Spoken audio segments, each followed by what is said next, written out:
Together we can truly make America great again.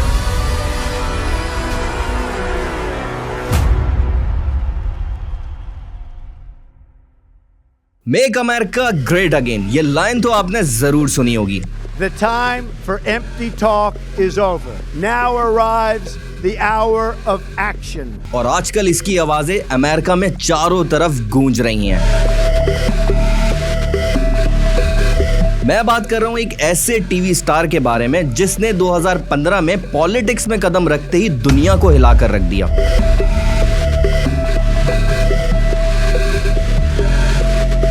American businessman और TV star mister Donald Trump की। Trump has left the building. Over. We can now project the winner of the presidential race. Donald Trump wins the presidency. What started off as unlikely, impossible, is now reality. I will fight for you with every breath in my body, and I will never, ever let you down. We have a president who actually fulfilled the promises he made during the campaign, securing the border to foreign policy. He now has a record as president that's pretty damn impressive.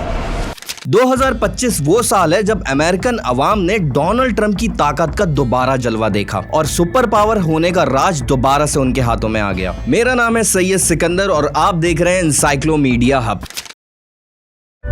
We can now officially project that Donald Trump will become the 47th president of the United States. He will be going back to the White House.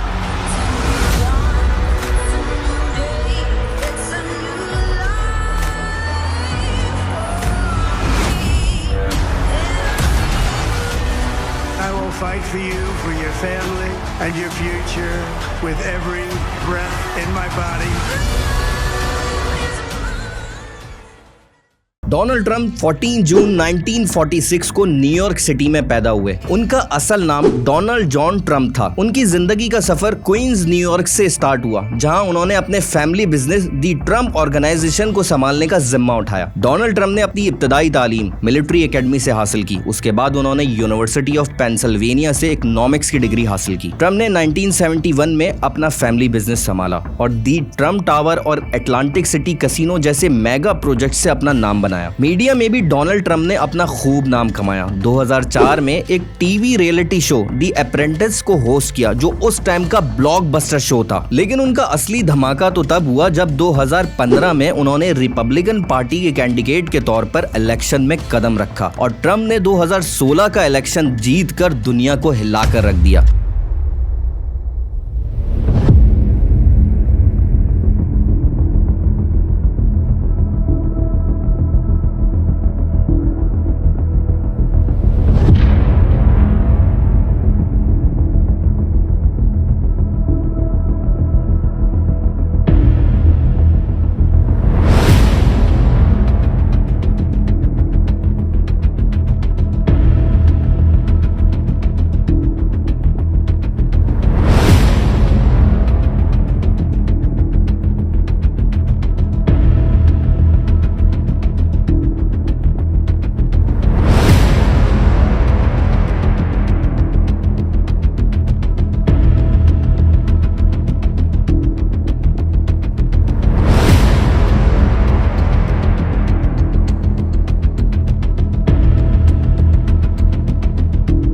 उनका slogan make America great again दुनिया के लिए iconic बन गया। Trump ने 2016 की सदारत के दौरान कई कंट्रोवर्शियल डिसीजंस लिए, लेकिन 2020 में जो बाइडेन के हाथों उनको शिकस्त का सामना करना पड़ा। CNN projects Joseph R. Biden Jr. is elected the 46th president of the United States, winning the White House. आप में से बहुत सारे लोग शायद ये बात नहीं जानते होंगे कि 2016 के इलेक्शन में हिलरी क्लिंटन ने डोनाल्ड ट्रंप से 2.8 मिलियन ज्यादा वोट लिए थे, लेकिन फिर भी डोनाल्ड ट्रंप अमेरिका के सदर बन गए। अमेरिका के इलेक्शन का सिस्टम कुछ अलग है। इस टॉपिक पर मैं फिर किसी और दिन वीडियो बनाऊंगा। अभी टॉपिक पर वापस आते हैं। ट्रंप ने 2016 में जब इलेक्शन जीता तो उनका एजेंडा क्लियर था, अमेरिका फर्स्ट, जॉब वापस लाना, इलीगल इमिग्रेशन को रोकना और ट्रेड पॉलिसीज को बदलना उनकी पहली तरजीह था। ट्रंप ने अपने सदारती दौर में टैक्स रिफॉर्म्स किए, डिफेंस स्पेंडिंग को बढ़ाया और उनका सबसे कंट्रोवर्शियल डिसीजन था पेरिस क्लाइमेट से एग्जिट करना। इसके अलावा नेटो और अपने अलायंस पर तनकीद करते हुए उन्होंने अमेरिका के इन्फ्लुएंस बढ़ाने की भी कोशिश की। ट्रम्प का सदारती दौर कंट्रोवर्सी से भरा पड़ा है। ट्विटर पे उनका एक्टिव होना उनका सिग्नेचर स्टाइल बन गया था, जहां उन्होंने अपने कंट्रोवर्शियल डिसीजंस पब्लिक के साथ डायरेक्टली शेयर किए। Well, we have some of the dumbest leaders in the world. We have losers. We have losers. They're losers. They're just losers. We have very stupid people. We have stupid leadership. How stupid. Hillary Clinton was the single worst Secretary of State in the history of this country. I think Jeb is a nice person. He's very low energy. I'm not used to that kind of a person. But Mr. Trump, you're not a nice person. That's true. But actually I am.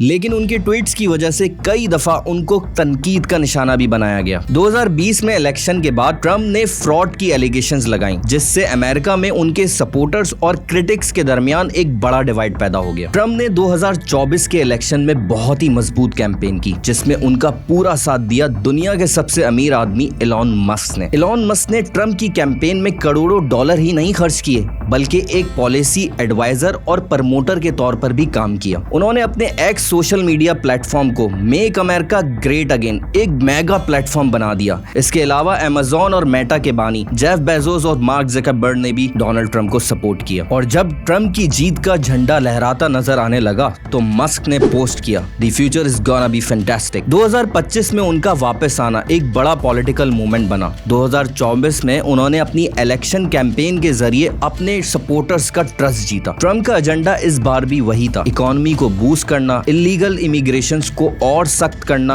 और अपनी foreign policies को aggressively implement करना। लेकिन उनकी policies और controversial statements की वजह से उनको कई बार तनकीद का सामना करना पड़ा। अमेरिका में ट्रम्प का दोबारा आना स्पेशली 2025 में एक बहुत पोलराइजिंग इवेंट होगा। उनके सपोर्टर्स के लिए ये एक नई होप हो सकती है, जिसमें वो ये बिलीव करते हैं कि ट्रम्प की लीडरशिप में अमेरिका एक बार फिर ग्लोबल सुपर पावर की पोजीशन में वापस आ जाएगा। लेकिन उनके क्रिटिक्स के लिए ये एक चैलेंज हो सकता है, क्योंकि उन्होंने पहले भी इस तरह के पोलराइजिंग और कंट्रोवर्शियल डिसीजंस लिए। ट्रम्प के रिटर्न से अमेरिका की इंटरनल पॉलिटिक्स भी डिवाइड हो सकती है। डेमोक्रेट और रिपब्लिकन सपोर्टर्स के बीच टेंशन बढ़ सकती है। मुल्क में कॉन्फ्लिक्ट और प्रोटेस्ट और ज्यादा बढ़ सकते हैं। ट्रम्प ने पहले भी अपनी अमेरिकन फर्स्ट अप्रोच को इम्प्लीमेंट किया, जिसमें उन्होंने ट्रेडिशनल अलायंस को चैलेंज किया और ट्रेड एग्रीमेंट्स को रीनेगोशिएट किया। I never thought anything like this could happen in America. The only crime that I have committed is to fearlessly defend our nation from those who seek to destroy it. The more that a broken system tells you that you're wrong, the more certain you should be that you must keep pushing ahead. They want to take away my freedom because I will never let them take away your freedom. They want to silence me because I will never let them silence you. They're not coming after me, they're coming after you, and I just happen to be standing in their way, and I will never be moving.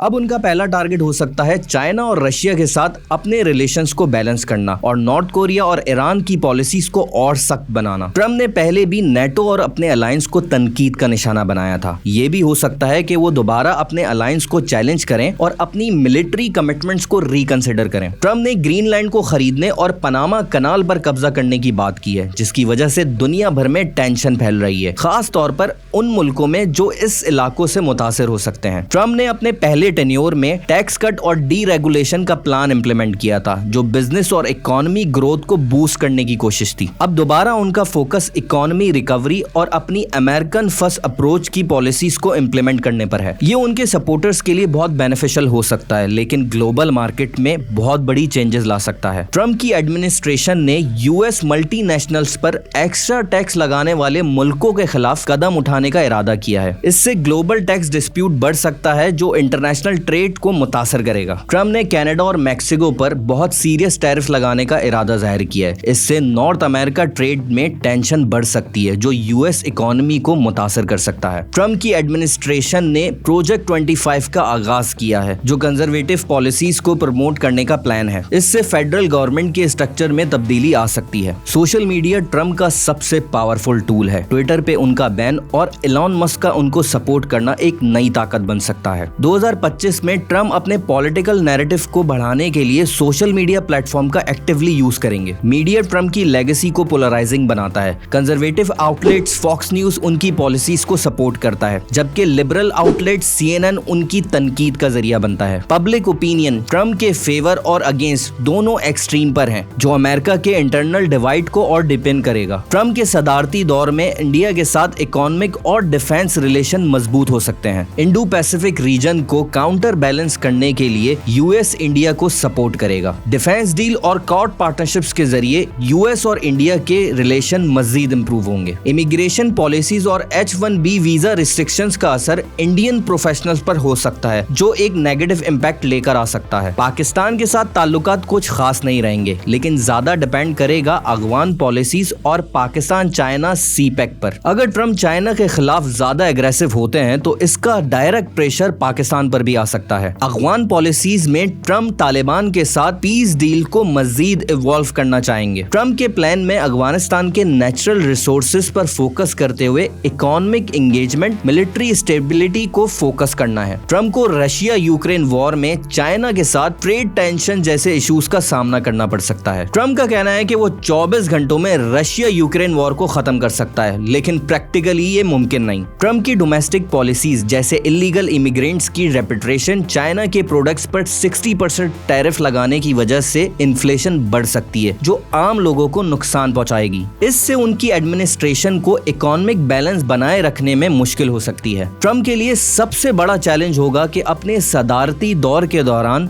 Minorities और youth का trust दोबारा जीतना, जो उनकी controversial policies की वजह से वो खो चुके हैं। डोनाल्ड ट्रम्प की पॉलिटिक्स और लेगेसी एक ऐसे चैप्टर का हिस्सा है जो अब तक खत्म नहीं हुआ। उनका अमेरिकन फर्स्ट एजेंडा उनके सपोर्टर्स के लिए एक नई उम्मीद की मिसाल है, लेकिन उन पर तनकीद करने वालों के लिए कंट्रोवर्सीज का सबब बना रहता है। 2025 का अमेरिका कैसा होगा ये तो अब टाइम ही बता सकता है, लेकिन एक बात तो तय है, ट्रम्प का असर पूरी दुनिया में देखा जा रहा है। आपको क्या लगता है? कमेंट करके जरूर बताइएगा कि ट्रम्प का वापस आना दुनिया के लिए कैसा साबित होगा। On November 5th, 2024, justice will be done. We will take back our country and we will make America great again. America will always rise to every challenge and overcome every danger. Donald Trump seems to always get stronger when challenged. These types of things, I think, give him strength. When I'm reelected, I will totally obliterate the deep state. As long as we have pride in our beliefs, courage in our convictions, and faith in our God, then we will not fail.